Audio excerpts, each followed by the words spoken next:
안녕하세요. 오늘 딥다이브에서는요, 2025년 6월 23일자 하나증권 리포트를 가지고 왔습니다. 크래프톤, 종목 코드 259960이죠? 네, 크래프톤이요. 이 리포트가 의견은 매수, 그러니까 바이고요. 목표 주가를 무려 53만 원을 제시했어요. 와, 53만 원이요? 네, 6월 20일 종가가 35만 8천 원이었으니까 상당히 높게 본 거죠. 엄청나네요. 그래서 이번 딥다이브 미션은 이 리포트가 왜 이렇게 보는 건지 그 논리를 파헤쳐 보고 크래프톤의 현재와 미래 가치를 한번 가늠해 보는 겁니다. 바로 시작해 볼까요? 네, 좋습니다. 이 리포트 크래프톤에 대해서 아주 긍정적인 전망을 내놓고 있어요. 핵심 근거는 크게 두 가지로 볼 수 있겠는데요. 두 가지요? 네, 하나는 여전히 너무나 강력한 퍼비지, IP, 이 지식재산권의 힘이고요. 다른 하나는 앞으로 나올 신작 게임들에 대한 기대감입니다. 그렇군요. 퍼브지와 신작. 그럼 우선 2025년 2분기 실적 전망부터 좀 볼까요? 네, 리포트를 보니까 매출 6,686억 원, 그리고 영업이익이 2,317억 원. 네, 맞아요. 근데 이게 작년 같은 기간이나 바로 전분기보다는 좀 줄어든 숫자란 말이죠? 그렇죠. 숫자만 보면 할 수 있죠. 네. 그런데도 리포트 톤은 왜 이렇게 긍정적일까요? 이게 첫 번째 궁금한 점이네요. 그게 핵심은 바로 기저효과 때문입니다. 기저효과요? 네, 그러니까 2024년 2분기에 좀 일회성으로 로열티 수익이 아주 크게 잡혔었거든요. 아하. 그래서 그것 때문에 2025년 2분기 실적이 상대적으로 좀 안 좋아 보이는 거죠. 작년에 너무 좋아서 올해가 상대적으로 그래 보이는 거군요. 그렇죠. 이 보고서는 그 일회성 요인을 만약에 제외하고 본다면 2025년 상반기 전체 매출과 영업이익은 작년보다 각각 20%, 30% 이상 성장한 걸로 추정하고 있어요. 와, 그렇게나 많이요? 네, 그러니까 펍지 중심의 핵심 사업은 여전히 아주 잘 성장하고 있다. 이렇게 해석하는 거죠. 실제로 그 PC 배틀그라운드 스팀 평균 동시 접속자 수 있잖아요. 네네. 이게 2분기에 31만 명으로 작년 같은 기간보다 10.8%나 늘었어요. 오, 동접자 수가 늘었군요. 그리고 신작 인조이라고 그 인생 시뮬레이션 게임, 그것도 판매량 50만 장이 2분기 PC 매출에 반영됐다고 분석하고 있습니다. PC 매출이 2,270억 원으로 작년보다 18.6% 늘었고요. 아하, 그러니까 겉으로 보이는 숫자만 볼 게 아니라 그 안에 숨겨진 맥락을 봐야 한다는 거군요. 일회성 요인을 빼면 오히려 성장세다. 맞습니다. 그리고 원래 배틀그라운드가 좀 분기별 실적 변동성이 크기도 해요. 보통 1분기, 10년이죠. 그리고 3분기, 이때 대형 콜라보 같은 업데이트가 몰리거든요. 그래서 2분기는 상대적으로 좀 쉬어가는 구간일 수 있겠네요. 네, 그래서 2분기 실적이 좀 약해 보일 수 있지만 상반기 전체로 보면 괜찮다. 리포트에서는 매출 1조 5,428억 원, 영업이익 6,889억 원 정도로 예상하고 있습니다. 상반기는 그렇다 치고 그럼 하반기는 어떻게 전망하나요? 하반기는 기대감이 더 커 보입니다. 2025년 전체로 보면 매출 3조 1,622억 원, 이건 작년보다 16.7% 증가한 수치고요. 영업이익은 1조 3,434억 원, 이것도 13.6% 증가할 걸로 예상해요. 연간으로도 두 자릿수 성장이네요. 네, 특히 하반기에 펍지에서 업데이트가 많아요.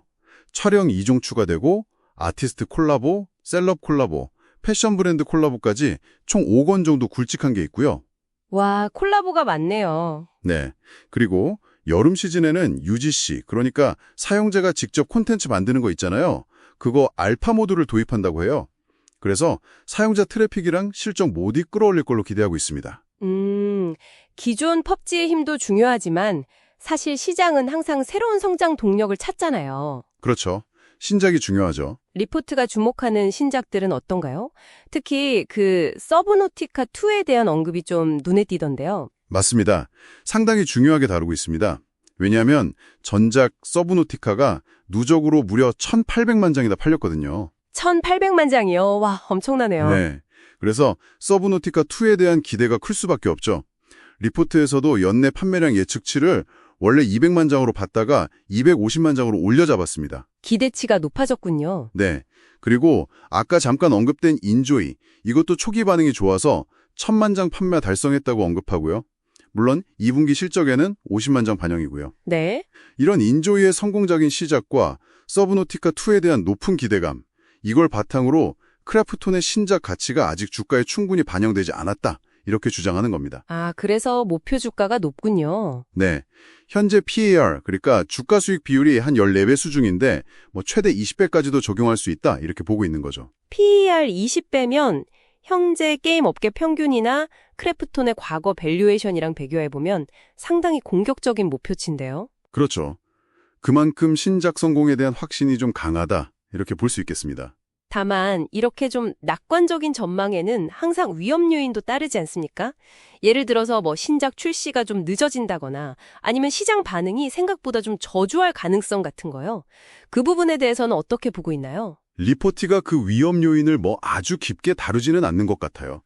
하지만 목표 주가 산정 자체가 인조이랑 서브너티카2가 성공적으로 안착한다는 걸 전제로 하고 있거든요. 아, 그게 전제군요. 네. 그러니까 만약에 신작 성과가 기대에 못 미치면 당연히 밸류에이션 재평가가 필요하다는 점은 내포하고 있다고 봐야겠죠. 그렇겠네요. 네. 그리고 또 하나 흥미로운 점은 펍지의 그 엄청난 사용자 기반, DAU가 9천만 명 이상으로 추정되는데 이걸 기반으로 UGC 생태계를 만들려는 전략도 언급해요. 사용자 제작 콘텐츠요? 네. 이게 만약 잘 되면 마치 포트나이트나 로블록스처럼 그냥 게임 회사가 아니라 플랫폼 기업으로 진화할 가능성도 엿보고 있는 것 같습니다. 정리해보죠. 이 리포트에 따르면 크래프톤은 작년에 그 일회성 요인을 제외하면 여전히 견조하게 성장하고 있다. 네. 그리고 하반기에는 펍지 업데이트랑 또 신작 모멘텀으로 더 큰 성장을 기대해 볼 만하다. 그렇죠. 그래서 매수 의견과 함께 현재 주가보다 훨씬 높은 목표가 53만 원을 제시했다는 거네요. 만약 당신이 투자자라면 이 단일 IP, 펍지 의존도를 낮추려는 다각화 전략이 과연 성공할지 이게 핵심 관전 포인트가 되겠군요. 그렇습니다. 핵심 주장은 그거예요. 시장의 펍지의 꾸준한 성과 외에 인조이, 서브노티카2 같은 새로운 성장 엔진의 가치를 아직 제대로 평가하지 못하고 있을 수 있다.